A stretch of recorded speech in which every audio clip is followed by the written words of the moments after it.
Hey, Coach, this past weekend had two of the best teams in the country here in the Janelle Center, and just two games that didn't go your way. Just what are your biggest takeaways from those games as you enter the final week of the regular season?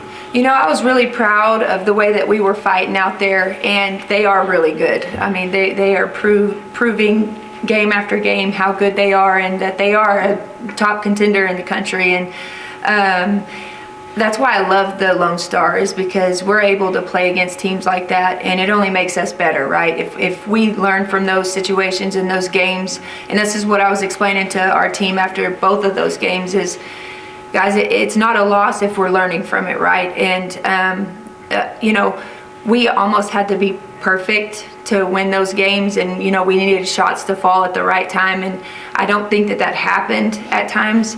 But I felt like our girls continued to fight. A lot of teams, when they get down by 17 or 20, they just wrap it up.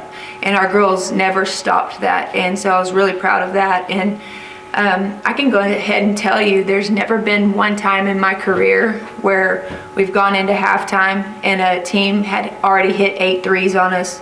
They're shooting 55% from the three-point line. And we decided to go zone.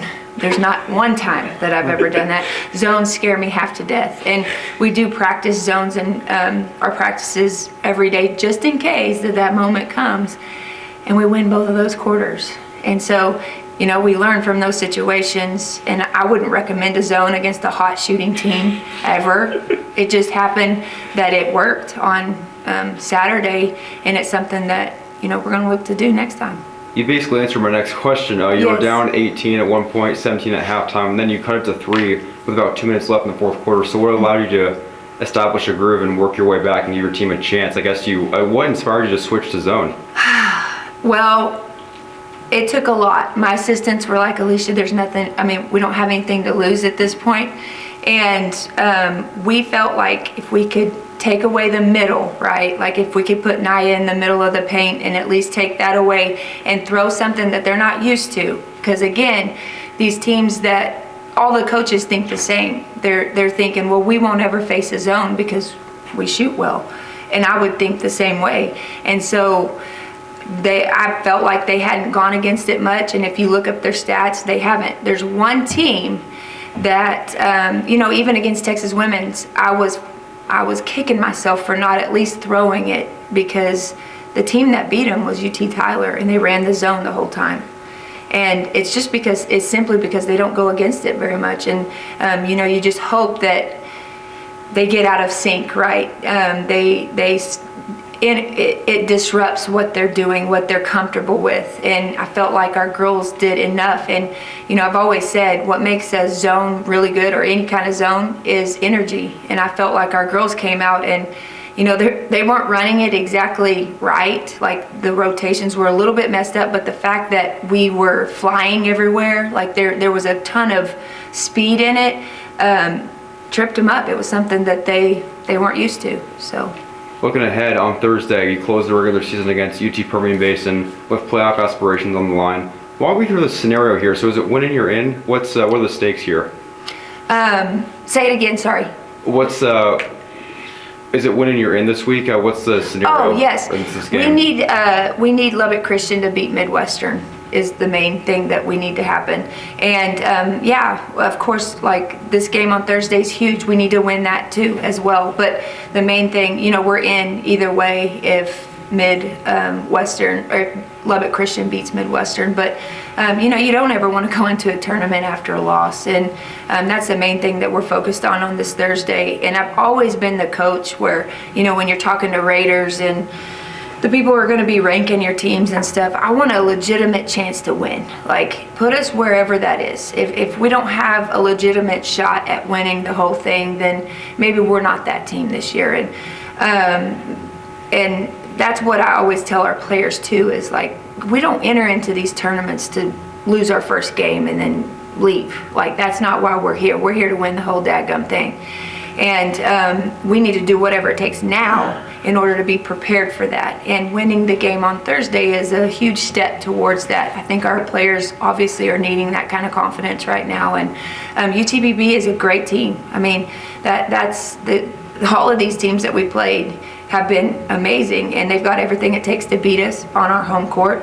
We're going to have to, again, execute near perfect on Thursday in order to get that win. And I've been praying every night that our shots fall.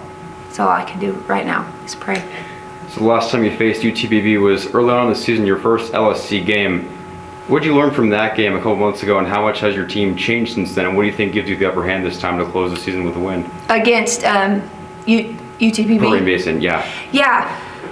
I think their little guard, Tasha, is awesome. That's been a transfer for them, and I've known her whole life. She's actually from where we're from, and she's just a bulldog.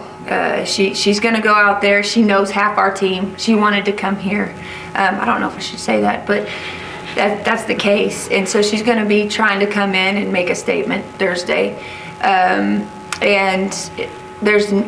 along with that, she's got the players around her who they work hard, and Coach Booth does a really nice job of recruiting those type of players that have a winning mentality, and they're not going to stop. We could be up, they're the team that we could be up by 20 on, and they're going to keep fighting until they can get back in it, vice versa. And so it's going to be a dogfight. I was just talking to her earlier this morning, like, man, this week's huge for both of us, and so I know that they're going to be ready to come in and battle. The good news is we're going to have our home crowd here, and it's at home. These girls are used to this goal, the goals here, and just the court, and I know that they feel a whole lot more comfortable being here, and we just got to keep doing what we do best, and that's the main message I got for our players. If they will use their strengths and execute what we've been asking them to execute all season, this game is very winnable for us. Coach, we'll talk about this past week first, and then what potentially maybe the elephant in the room. For this past week, aside from the switch to zone, which was some positives, you came out the gates hot. Hit some shots, and then the game slowly started slipping away for your team. Maybe what do you think may have happened? Was it just the other team getting hot again? Was it just like what do you think you saw that kind of allowed these results to kind of end the way they did? I think it was a mix of a lot of things, but the main thing is they capitalize on our turnovers. We can't have unforced turnovers, and that is unfortunately one of the things that we've had to say several times this year is, we don't have the possession for you to try some new pass or for you to fire a home run pass when we've got an easy play and an easy person open right here, and we're trying to fire a pass in between 14 people because if she catches it, we might have a wide open lane. That's what we're battling right now, and these teams are so good at anticipating the next pass. They know where the next pass is going to go. They will bait you into passes that our players have not quite figured out yet.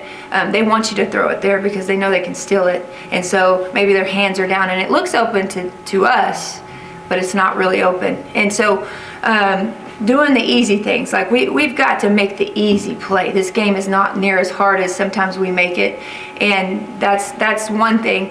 When you see a turnover, you can't drop your shoulders. It can't lead to multiple mistakes, right? And that's where I think the lulls have happened. I feel like, Maddie Stevens, players like her have been doing a better job of gathering the team during those moments where we're kind of on a downslide and regrouping the team. And then we see one fall right on the other side, and we can't let that discourage us. Great teams like UT Tyler and women's and Lubbock and whoever you want to talk about, they're going to knock shots down, and we can't let that affect us. Will that make it hard? Yeah, it makes it hard. I think the shots that UT Tyler hit during that time were timely. Man, they were just daggers, and they, maybe we were there. Well, our girls felt like we were there, but we weren't. And against players like that, if they can shoot it, we weren't there. And that's the hard lesson that you have to learn. It wasn't good enough, right? And so they're learning every day, and that's the cool thing about it, and that's what keeps me coaching, and that's what keeps them fighting is, in film we get to see them, well, a month ago you weren't even doing that part, and now you're up there, right? And at least contesting shots, and a month ago that was working. But when you face number 1 and 6 in the country. That's no longer work. That's not good enough. Yeah, so they're figuring it out, and we've got to cut out the 17, 20-point leads with the other team. Like, it's just, I felt like we win 2-3 quarters out of each one of those games, but the one quarter killed us. The one quarter killed us, and we can't let that happen. The other thing is teams like that can't have 2 shots. You have to rebound. If they get 2 shots on the offensive end, more than likely one of those is going down, and we have said that. And then I'm sure that maybe similarly answer to the next question. The elephant in the room, in my opinion, if you look at the schedule, you've lost your last 6. Of course, 3 of them have been against ranked opponents. Other ones have been against other ones that are just in the same level of things. What do you think was going on throughout this? Let me correct myself. What adjustments do you need to make for Thursday to be able to end this regular season on a high note going into the playoffs potentially? You can't be one-dimensional as a player. And I think, some of our shooters haven't seen the ball go down, and that can't just be the end of that player. And so if your shots aren't falling, you have to be creative enough to find layups, to get to the free throw line. You can't be passive when you attack the rim. And, when you look at those stats of maybe some of the ones that we should have won, it was, the stats were pretty equal. It's just they were hitting their shots. They were knocking down shots that we should have knocked down. We were missing layups, like uncharacteristic layups. And at the end of the day, that's what has to happen. But if you don't hit those shots, you have to be a rebounder, right? You got to fall on the loose ball. All the 50-50 balls have got to be ours. And that's just the way the game goes, man. It wavers, and it's very fickle. It's frustrating to all of us that, some days our shots aren't falling. Like, we don't have the magical answer to that. But I do know that if you're not one-dimensional, there's a lot on the court that you can help win games. So, Thank you, Coach. yeah.